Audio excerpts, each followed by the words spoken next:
Hello students of 7th standard. Today I am going to continue with the chapter 1.2 of the English. Odd one in. How was the first day of school? Asked mother as Reena sat down for dinner. आपका पहला दिन कैसा रहा? Mother ने पूछा. रीमा की mummy ने पूछा डिनर के टाइम पे. Okay, Reema shrugged. No lesson, just settling in. Reema ने बोला ठीक था, पढ़ाई नहीं थी, खाली बैठना था. And new girls in your class inquired her father mister Sen. Mister Sen ने पूछा वो नई लड़की का तुम्हारा नई लड़की आई क्या क्लास में? Only one, Malti, and she is funny. तो रीमा आंसर देती है हाँ एक लड़की है मालती, वो बहुत फनी है. Grimaced Reema as she help her self to the salad. Reema grimaced मतलब मन दबाते हुए बोलती है और अपने आप को सलाद लेने में बिजी कर देती है. Why do you say that? आज मिस्टर सेन. मिस्टर सेन बोलता है तुमने ऐसा क्यों बोला? She can't speak much English, she has come from another state. वो इंग्लिश अच्छे से नहीं बोल सकती, वो दूसरे स्टेट से आई है. कौन बोलता है? रीमा. उसके पापा पूछते हैं कि तुमने ऐसा क्यों बोला कि मालती फ़नी है? तो रीमा ने आंसर दिया कि वो इंग्लिश नहीं बोल पाती, दूसरे स्टेट से आई है. Naming one the other end of the country. हाँ, जो दूसरी कंट्री में है. ऐसा मतलब रीमा ने ऐसा आंसर दिया जैसे दूसरी कंट्री में. Oh children from that state are suppose to be clever. दूसरे स्टेट के जो बच्चे हैं बहुत क्लेवर होते हैं. They are specially good at maths. उन लोगों का मैथ्स बहुत अच्छा आता है. Said mister Sen quietly. Mister Sen ने बोला वाह वो दूसरे स्टेट से आई है, दूसरे स्टेट के बच्चों का मैथ्स बहुत अच्छा होता है. Well this ones does not seem smart at all. Only hair bindi and all. Good morning teacher mimicked Reema. Reema ने बोला कि वो लड़की इतनी स्मार्ट नहीं है, ऑयली हेयर रहता है, बिंदी लगाती है और गुड मॉर्निंग को गुड मॉर्निंग बोलती है टीचर. हाँ, रीमा चिढ़ाते हुए बोलती है. Her parents exchange glances. Reema was there only child. They denoted on her but she could be insufferable at times. उनके पेरेंट्स को कुछ चिंता होगी. रीमा उनकी एक इकलौती बच्ची थी. दे डॉटेड ऑन हर, उन्होंने उसके ऊपर ध्यान दिया. But she could be insufferable at times, वो सफ़र नहीं करनी चाहिए.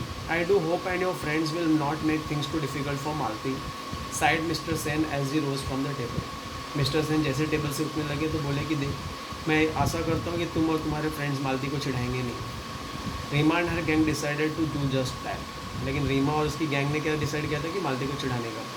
Next morning the minute Malti enter the class they all chorus good morning.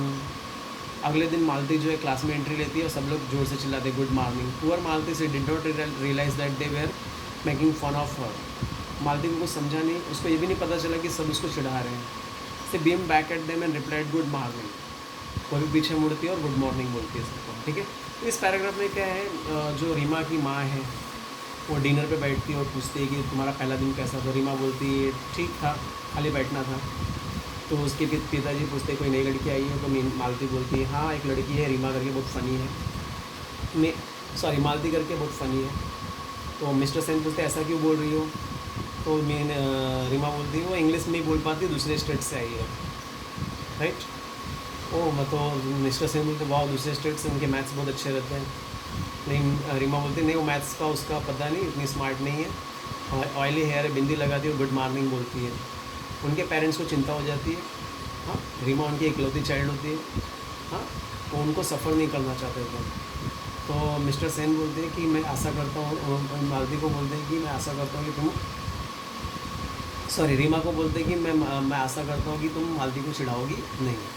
Reema और उसके गैंग ने डिसाइड किया तुम चिढ़ाने का. नेक्स्ट मॉर्निंग जब मालती क्लास में इंटर होती है, सब लोग जोर से चिल्लाते हैं गुड मॉर्निंग. और मालती को रियलाइज़ भी नहीं होता कि सब उसको चिढ़ा रहे हैं और वो पीछे मुड़ती है और गुड मॉर्निंग बोलती है. Is this clear? Next is Shehnaz giggled why do you put so much oil on your hair. Shehnaz tension में आती बोलती है why do you put so much oil on your. तुम अपने सर पे बालों पे तेल क्यों लगाती हो इतना? सी आस्क्ड रूडली. शहनाज गुस्से में पूछती है.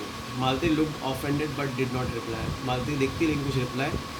And skirt so long said Claire cattily. Claire ने चिढ़ाते हुए बोला कि तुम्हारा स्कर्ट बहुत लंबा है. Malti flushed. She was about to say something when teacher entered.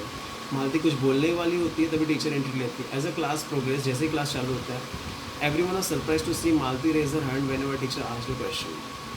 जब भी क्लास चालू होता है सब लोग देख के सरप्राइज हो जाते हैं कि मालती हर क्वेश्चन का आंसर दे रही है. Yes Malti, your answer said the teacher. Malti answer correctly and teacher nodded in appreciation. Malti हमेशा आंसर देती थी और टीचर उसको अप्रिसिएट करते थे. When Reema recounted this at home her mother said sounds like a clever girl. जब रीमा जो है ये सब देख सोचने लगती है, हाँ, तो उसका sounds like a clever girl करके ऐसा साउंड करता है. What is the use? Reema uncharitably. इसका यूज़ क्या है? रीमा बोलती है हर इंग्लिश सो एट्रोसियस. इसका इंग्लिश बहुत खतरनाक है. The same may be said of your Hindi countered mister Sen साहब ने. मिस्टर सेन ने बोला कि तुम्हारा हिंदी भी तो कमज़ोर है. He was getting quite sick of Reema's attitude, क्योंकि उनको रीमा के एटीट्यूड के बारे में मालूम पड़ गया था. Even missus Sen did not like it. Missus Sen को भी रीमा का एटीट्यूड पसंद नहीं आया. That night Reema's parents discuss the matter. Reema के पेरेंट्स मैटर को डिस्कस कर रहे थे. We put Rima into good school to make her smart and confident. I am afraid she is turning into quite a little snob. हम लोगों ने रीमा को अच्छे स्कूल में डाला क्योंकि वो पढ़ाई कर सके, लेकिन मुझे डर लग रहा है कि कहीं दूसरे रास्ते पे नहीं जा रही है. मिस्टर सेन ने दुखी होकर बोला. The following Saturday was the inter house singing competition. दूसरे सैटरडे में इंटर हाउस सिंगिंग कंपटीशन है. Reema was participating English song category. Was surprise to see Malti's name in the list of participant for the Hindi song category. Reema जो English song में participate कर रही है और मालती का नाम हिंदी सॉन्ग पार्टिसिपेट में देखती है. Oily plates sing also. Oily लड़की भी गाना गाएगी. सी सेट स्नाइडली टू क्लेयर. क्लेयर को बोलती है पागल लड़की, मतलब ऑयली लड़की भी गाना गाएगी ऐसा वो क्लेयर को बोलती है. Croaks you mean? Giggled Claire. Claire बोलती है क्रॉक्स, मतलब वो गाएगी नहीं, क्रॉक्स करेगी. They were to be proved wrong. वो लोग रॉन्ग प्रूव होंगे. मालती सेंग ब्यूटीफुली. मालती ने बहुत अच्छा गाया था. She had melodious and well trained voice. उसका आवाज़ बहुत अच्छा था. Reema and her gang had decided to jeer when Malti sang, but there was such absolute silence they did not dare to. जब भी मालती ने गाना गाया तो एकदम साइलेंट था, कोई भी डिस्टर्ब करने का हिम्मत नहीं कर सकता था. They were sure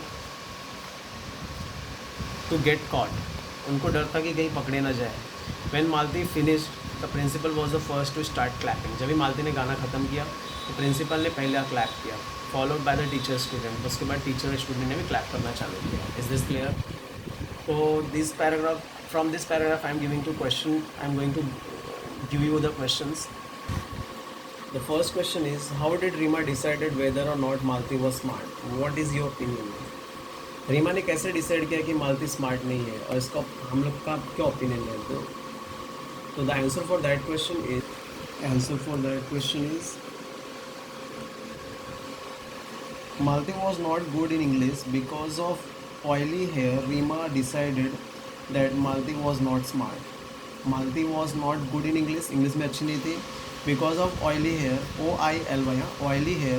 Rima decided that Malti was not smart. Rima ने decide किया कि Malti smart नहीं है. Next is Do Rima and her parents have the same attitude? How do we know that? क्या रीमा और उसके पेरेंट्स का attitude same था? कैसे हम जानते हैं?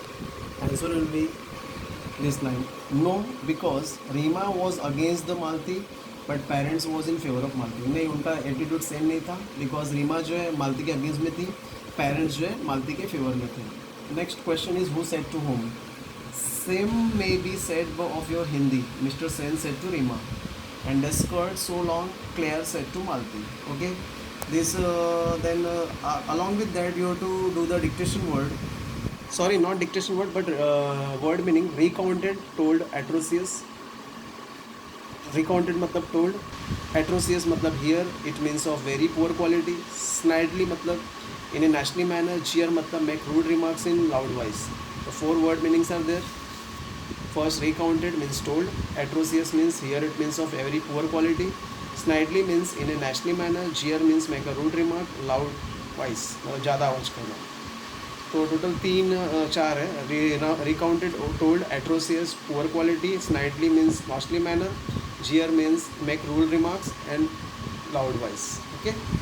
Total 4 word meaning is there, and along with that you have to do these 2 question answer, and